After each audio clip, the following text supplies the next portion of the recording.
Hello बच्चों, let's read this question. The question is, which of the following plastics will be constituent of thermocol? And the options are polyethylene, high density polythene, polypropylene and polystyrene. तो यहाँ पे हमारा की concept क्या हो जाएगा? Uses of different plastics. जैसे अगर हम बात करें पॉलीइथाइलिन की, तो पॉलीइथाइलिन की फॉर्मेशन कैसे होती है? ये पॉलीमर होता है इथाइलिन का, और ये कहां कहां पे यूज होता है? जैसे जो प्लास्टिक बैग्स होते हैं उनकी फॉर्मेशन में, प्लास्टिक बैग्स, या फिर जो प्लास्टिक फिल्म्स होती हैं, प्लास्टिक फिल्म्स।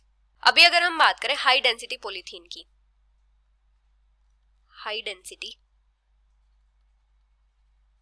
पॉलीइथाइलिन या फिर हाई डेंसिटी पॉलीथीन, तो जो हाई डेंसिटी पॉलीथीन होता है ये भी किससे बनता है? इथाइलिन से ही बनता है। ये भी पॉलीमर होता है इथाइलिन का, मतलब CH2 डबल बॉन्ड CH2। जो हाई डेंसिटी पॉलीथीन होता है ये कहां पे यूज होता है?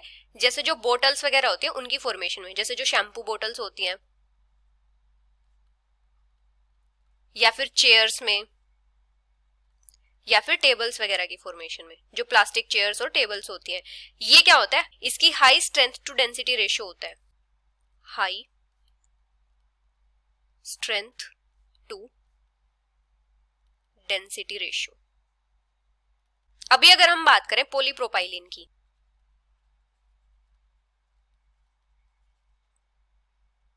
तो ये पॉलीमर होता है प्रोपाइलिन का, और ये कहां पे यूज होता है?